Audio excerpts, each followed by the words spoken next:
তুমি কি স্টাক হয়ে গেছো? তুমি কি বুঝতে পারছো না যে ইন্টারভিউ ফেস করার জন্য আর কি কি টেকনোলজি তোমার দরকার? তুমি অনেক টেকনোলজি শিখেছো, তাও তুমি কনফিডেন্ট হচ্ছ না একটা ইন্টারভিউ ফেস করার জন্য? Then this is the place for you. তুমি একদম ঠিক জায়গায় এসছো। এবং এই ভিডিওয়ে আমরা ডিসকাস করব এই সব জিনিস, যে আপকামিং টেকনোলজি কি আছে। অ্যাজ তোমরা সবাই জানো যে কিছু ট্রেন্ডিং টেকনোলজি থাকে। টেকনোলজিস গুলো কি করে না, আমাদের এই আমরা যতই টেকনোলজি জানি না কেন, আমাদের এই ট্রেন্ডিং টেকনোলজিস গুলো যদি আমাদের জানা থাকে, তাহলে আমাদের সেটা সবসময় একটা অ্যাডের অ্যাডভান্টেজ প্রোভাইড করে। এবং আমরা যখন একটা ইন্টারভিউ ফেস করতে যাই, আমাদের কিন্তু এই টেকনোলজি গুলো থেকে কোশ্চেন্স থাকে। তাই যতই আমরা টেকনোলজি শিখি না কেন, আপকামিং টেকনোলজি বা যেই মুহূর্তে এখন যে যে ট্রেন্ডিং টেকনোলজিস গুলো চলছে, সেগুলো সম্বন্ধে যদি আমাদের নলেজ না থাকে, তাহলে কিন্তু আমরা ইন্টারভিউ তে কনফিডেন্ট হতে পারি না। তাই আমি আমার এই ভিডিওটা বানালাম শুধুমাত্র তোমাদের জন্য, যারা ফ্রেশার, যারা জব সিকার্স, এবং তারা অনেক কষ্ট করেও জব পাচ্ছ না, তাদের জন্য এটা বানিয়েছি। This is the place for you. এবং এখানে আমি জিজ্ঞেস করবো, what are the important technologies.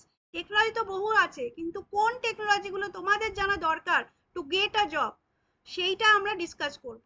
এবং স্পেসিফিক্যালি এই টপিকটা আমি তোমাদের জন্যই চুজ করেছি। Before going on further, this is Sarali. Welcome to my channel. And as I have already said, সবসময় বলি যে আমার সাথে থেকো এবং সাবস্ক্রাইব, লাইক করতে ভুলো না। এবং তোমাদের কমেন্টসের জন্য আমি ওয়েট করি। কোনো টেকনোলজির ভিডিও জানা দরকার, কোনো ইম্পর্টেন্ট ইনফরমেশন দরকার, সব কিছুই তুমি আমার কমেন্ট সেকশনে লিখতে পারো, যাতে আমি সেগুলো গেট ব্যাক করতে পারি। ওকে? তো যেটা আমি বলছিলাম, যে দেখো, যেটা আমরা বলছি, যে যেটা বলা হয়েছে, যে education is a passport to the future, for tomorrow belongs to those who prepare for it today. আমি আজকেরটা যেভাবে প্রিপেয়ার করব, তার উপরই ডিপেন্ড করছে আমার ফিউচার কি হবে। এবং আমাদের কিন্তু ইন্টেলিজেন্ট ওয়েতে আজকেটা, কারণ আমরা টেকনোলজিটা নিয়ে ডিল করছি, আমরা আইটি এর উপর কাজ করতে চাইছি। তো we have to B intelligent enough. আমরা যদি সবকিছু শিখে নিলাম অথচ বুঝতে চাইলাম না, বা এটা না জেনেই শিখলাম যে কি কি ট্রেন্ডিং টেকনোলজি চলছে, তাহলে কিন্তু আমাদের এফর্টটা সাকসেসফুল হলো না। 100% এফর্ট দেওয়া সত্ত্বেও আমরা কিন্তু আমাদের রেজাল্ট কখনোই 100% পাবো না। তাই আমাদের, যখন আমরা টেকনোলজি লার্ন করব, তখন আমাদের টেকনোলজি শিখতে হবে ট্রেন্ডিং টেকনোলজি, এবং সেগুলো নিয়ে ডিসকাস করব। একদম ফার্স্টে যেটা আসছে, যেটা এখন যে কেউ মানে টপ ওয়ানে, সেটা হচ্ছে পাইথন। পাইথনের কিন্তু একটা নলেজ তোমাদের সবার একটু থাকা দরকার। কারণ তোমরা সবাই জানো যে এই মুহূর্তে যা চলছে, that is artificial intelligence, machine learning, এই সব কিছুই কিন্তু পাইথনের উপর বেস করেই আছে। এটা একটা ওয়াইডলি ডেভেলপ, মানে ওয়াইডলি ইউজড ল্যাঙ্গুয়েজ এখন আমরা বলতে পারি, যেটা আমার ওয়েব ডেভেলপমেন্টে লাগছে, ডেটা সায়েন্সে লাগছে, আর্টিফিশিয়াল ইন্টেলিজেন্সে লাগছে, অটোমেশনে লাগছে। এবং এটা ভার্সেটাইল, যে বিভিন্ন মানে অ্যাপ্লিকেশন, বিভিন্ন টাইপের অ্যাপ্লিকেশন এটা দিয়ে ইউজ করা যায়। এটা সিনট্যাক্স খুব সিম্পল। তাছাড়া এটা ক্রস প্ল্যাটফর্ম, দ্যাট মিনস এটার সাথে আমি এটা বিভিন্ন প্ল্যাটফর্মে রান করতে পারে। এবং এর সাথে আমি C, C plus plus, Java, এগুলোকে ইন্টিগ্রেটও করতে পারি। তারপর ধরো আমি অটোমেশনের কোনো প্রজেক্ট করছি, তাহলে কিছু ইজিলি অ্যাভেলেবেল কিছু লাইব্রেরিজ রয়েছে, নামপাই রয়েছে, পান্ডাস রয়েছে, যেগুলো জাস্ট আমি ইম্পোর্ট করে দিলে আমি ইজিলি মেশিন লার্নিং এর প্রজেক্ট করে নিতে পারি। তো এই কারণে পাইথন কিন্তু একদম টপ মোস্টে থাকবে। নেক্সট যেটা আসছে, দ্যাট ইজ জাভা। জাভা কিন্তু অনেক বছর ধরে সাস্টেন করে রেখেছে, তার পপুলারিটিকে মেনটেন করেছে। এর থেকেই বোঝা যাচ্ছে যে জাভা কতটা ইম্পর্টেন্ট।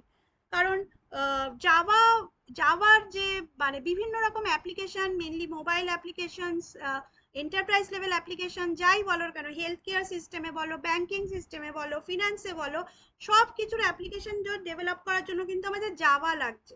এটারও মেন যে অ্যাডভান্টেজ যদি বলি, যেটা প্ল্যাটফর্ম ইন্ডিপেন্ডেন্স, মানে আমি লিনাক্সে একটা করলাম, সেটা আমি উইন্ডোজে লিটল অর নো চেঞ্জ মানে করেই আমি ওটাকে অ্যাপ্লিকেশনস গুলোকে রান করতে পারি, আমার কিন্তু কোনো অসুবিধা হবে না। এটা একটা ফার্স্ট অ্যাডভান্টেজ জাভা। সেকেন্ড হচ্ছে অনেক স্ট্যান্ডার্ড লাইব্রেরি ফাংশন থাকছে, এবং এটা পুরো উপসের উপর বেস্ট করে, তাই প্রোগ্রামটাকে মডিউলার অ্যাপ্রোচ দেয়। মডিউলার অ্যাপ্রোচ গুলো কি হবে না, মডিউলার অ্যাপ্রোচে বেসিক্যালি প্রোগ্রামকে আমি অনেক মডিউলে ভেঙে নিতে পারবো। সেক্ষেত্রে মডিউলগুলোকে ডিবাগ করা ইজি হবে, এবং তার সাথে সাথে যেটা হবে যে আমার যে কোনো মডিউলগুলো আমি মানে মেনটেন করাও কিন্তু ইজি, এটাকে অ্যাডমিনিস্টার করাও ইজি, মডিউলার অ্যাপ্রোচ কিন্তু প্রোভাইড করে। এবং এখানে কিছু কিছু ইম্পর্টেন্ট ধরো এক্সেপশন হ্যান্ডলিং যদি বলি বা এফিশিয়েন্ট মেমরি ম্যানেজমেন্ট, এগুলো কিন্তু জাভার একটা অ্যাডেড অ্যাডভান্টেজ। এবং তারপর যেটা আসছে দ্যাট ইজ জাভাস্ক্রিপ্ট। যদি আমি বলি জাভাস্ক্রিপ্ট কিন্তু আমাদের ওয়েব ডেভেলপমেন্টের ব্যাকবোন হয়ে আছে। ব্যাকবোন কেন? কারণ মোস্টলি এটা ধরো ইন্টারাক্টিভ পেজ বানাতে গিয়ে যদি বলি বা ডাইনামিক ওয়েবসাইট যদি ইন্টারাক্টিভ বা ডাইনামিক ওয়েবসাইট যদি বানাতে চাই, সেক্ষেত্রে কিন্তু জাভাস্ক্রিপ্ট একটা এসেনশিয়াল পার্ট। এবং এখানে অনেক ফ্রেমওয়ার্ক আছে, যেমন রিঅ্যাক্ট আছে, অ্যাঙ্গুলার আছে, ইভেন এখন এটা দিয়ে আমরা ব্যাক এন্ডেরও বানাতে পারছি ইউজিং নোড.js। জাভাস্ক্রিপ্ট কিন্তু একটা এসেনশিয়াল পার্ট প্লে করে।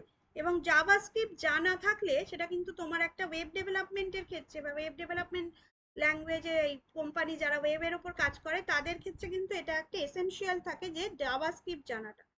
এটা সব রকম ওয়েব ডেভেলপমেন্ট অ্যাপ্লিকেশন ডেভেলপ করার জন্য খুবই ইউজফুল। তারপর যেটা আসছে এসকিউএল। এসকিউএল যারা জানো যে এসকিউএল এর জিনিসটা মানে পপুলারিটিটা আর আলাদা করে বলার কিছু নেই, মানে এটা হচ্ছে ডেটাবেস ম্যানেজমেন্ট অ্যান্ড কোয়ারির একদম ফান্ডামেন্টাল। অবভিয়াসলি আমরা যে প্রজেক্টগুলো করি সেগুলো ইট ডিলস উইথ ডেটা অনলি।